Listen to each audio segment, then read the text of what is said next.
আসসালামু আলাইকুম। শুভ বিকেল। কেমন আছেন আপনারা? আশা করছি ভালো আছেন, সুস্থ আছেন। আর এই তো পুঁই শাক গাছটার মাথা কেটে কেটে খেয়ে কেমন একটা অবস্থা হয়ে গেছে। তো দুই একদিন বৃষ্টি হলেই কিন্তু আবার অনেক পাতা বের হয়।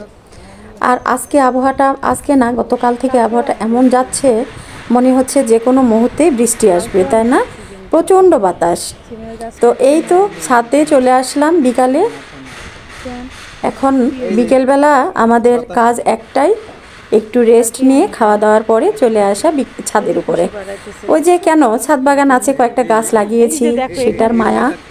একটু কাজকর্ম করতে হয়, সকাল থেকে তো সময় পাওয়া যায় না, সংসারে নানা রকম কাজকর্মে আর কোনো রকমই কিছু করা যায় না। তো বিকেলে একটু অবসর থাকে, আর বিকেলে ছাদে উঠলেও কিন্তু মনটা ফ্রেশ হয়ে যায়, আবার একটু ছাদের বাগানগুলো পরিচর্যা করলেও ভালো লাগে। তো সরি, আপনাদেরকে আমি বলছি আগে এই জন্য যে নির্মাণাধীন বিল্ডিংয়ে বা বাসায় বসবাস করা কিন্তু কষ্টের। তো আমাদের বিল্ডিংয়ের কাজ তো চলছেই, আশেপাশে বিল্ডিংয়েও কিন্তু মানে কাজ চলছে, যার কারণে নানা ধরনের শব্দ। তো সরি, আবারও বলছি, ক্ষমা সুন্দর দৃষ্টিতে দেখবেন আপনারা। আর এই যে আমার বেগুন গাছটা দেখেন, এটা কিন্তু খুব দ্রুত বড় হচ্ছে, খুবই দ্রুত। তো বেগুন গাছ ভাবছি আরও দুই একটা করতে হবে। বেগুন গাছে ফল চলে আসছে, তা আমি ওর বাবাকে ওটাই বলছি যে এত তাড়াতাড়ি ফল নিলে কিন্তু গাছটা একবারে মানে কমতেজ হয়ে যাবে, জন্য ছোট ছোট ফুলগুলো কেটে ফেললাম। আর এই যে আমার লাউ গাছের ডোগাগুলো দেখতেই পাচ্ছেন, কয়েকদিন আগে যখন ভিডিও দিয়েছিলাম তখন ছোট ছিল, আর এখন এই যে লম্বা বড় হয়ে গেছে। কিছু কিছু ডগা কিন্তু ভেঙেও দেওয়া হয়েছে, আবার শাখা পোশাখা বের হওয়ার জন্য। দেখেছেন কত সুন্দর, মনে হচ্ছে কোনো এক শিল্পী নিজের রং তুলিতে এত সুন্দর একটা আকাশ আঁকিয়েছে, এত সুন্দর লাগছে। শুকরিয়া আল্লাহকে যে তার প্রতিটি সৃষ্টি অসাধারণ, তাই না? তো এই তো আশেপাশে ভিউ দেখাচ্ছি। আমার এদিকে কিন্তু প্রচণ্ড গাছ, মানে অনেক গাছপালা আছে, যার কারণে আমরা কিন্তু খুব একটা মানে গরম বুঝতে পারি না। ভালো একটা সুন্দর আবহাওয়া, আকাশটা মেঘ আছে কিন্তু অনেক পরিষ্কারও আছে। তো খুব হাওয়া দিচ্ছে, আপনারা কি বাতাসের শব্দ শুনতে পাচ্ছেন? তো ছাদের উপরে ঘোরাঘুরি হলো, এবার চলে আসলাম বিকালে একটা চায়ের সাথে নাস্তা তো দিতেই হবে। তো এই তো এখানে আমি গরুর মাংস সিদ্ধ করে কিমা করে রেখেছিলাম, সেটা ঢেলে নিলাম এক মানে বোল, ছোট একটা বাটি ভর্তি।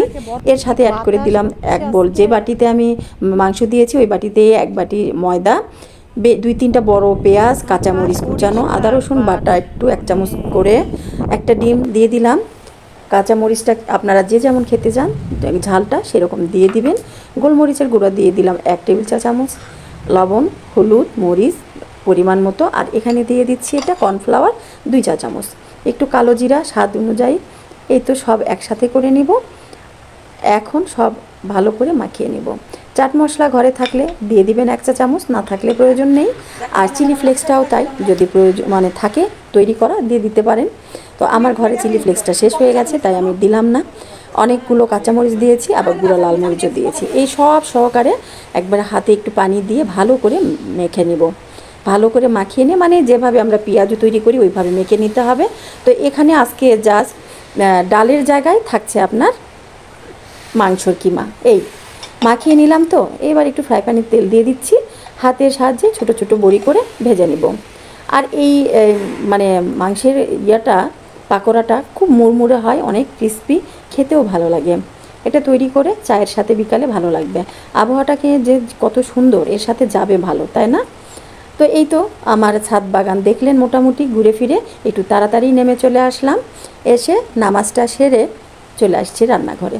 তো এখানেও খুব দ্রুত তৈরি করে নিলাম একটু মাংসর পাকোড়া।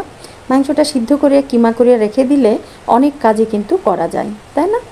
তো এই যে বলছি কি, আমরা মানুষ, আমাদের মানে অনেক সমস্যা আমাদের মাঝে, অনেকের মানে কি বলবো, ভালো মন্দ নিয়েই মানুষ। কিন্তু আমরা মানুষের খুঁজে বেড়াই। এটার অনেকের এটার ওনার এই সমস্যা, তার এই সমস্যা, তার এইটা ভালো না, তার ওইটা ভালো, তার এই দিকটা সুন্দর কিন্তু ওই দিকটা খারাপ, মানে আমাদের এটা মানুষের স্বভাব যেটা। কিন্তু আল্লাহ তাআলা কাউকে কিন্তু স্বয়ংসম্পূর্ণ করে তোলে নাই, তাই না? কোনো না কোনো দিক দিয়ে সবাইকেই ছোট করে রেখেছে। হয়তো কেউ চেহারা সুন্দর, হয়তো তার কণ্ঠটা অসুন্দর, কারো হয়তো অনেক সুন্দর তার গঠন, কিন্তু তার কোথাও না কোথাও এরকম মানে একটু কম করে রেখেছে, যাতে আল্লাহ তাআলা সবাইকে স্বয়ংসম্পন্ন করে নাই, এতেই আমরা বুঝে ফেলি যে আল্লাহ নিজের কাছেই নিজের হাতেই কিছু রেখেছে। আমরা মানুষ, আমাদের অহংকার, আমাদের ভালো মানে বড়াই, এটা নিয়েই, দোষ গুণ নিয়েই আমরা মানুষ। আমাদের মাঝে অনেক ভালো গুণ আছে, যেমন খারাপ গুণও আছে। তো স্বয়ংসম্পন্ন হলে না জানি আমরা আরও কী করতাম না করতাম মানুষকে। তো এটা আমাদের, আমরা মানুষের খুঁতটা আগে ধরি, নিজের খুঁতটা কিন্তু ধরি না। মানুষের যেমন খুঁত আছে তেমন আমারও খুঁত আছে। তো আগে আমরা নিজের খুঁতটা খুঁজে বের করব, তারপরে অন্যের খুঁতগুলো দেখব। কি বলেন? সকলে ভালো থাকবেন, সুস্থ থাকবেন। কেমন লাগলো আমার ভিডিওটা অবশ্যই জানাবেন। আর ভালো লাগলে লাইক, কমেন্ট, শেয়ার করে পাশেই থাকবেন। আল্লাহ হাফেজ, শুভ সন্ধ্যা।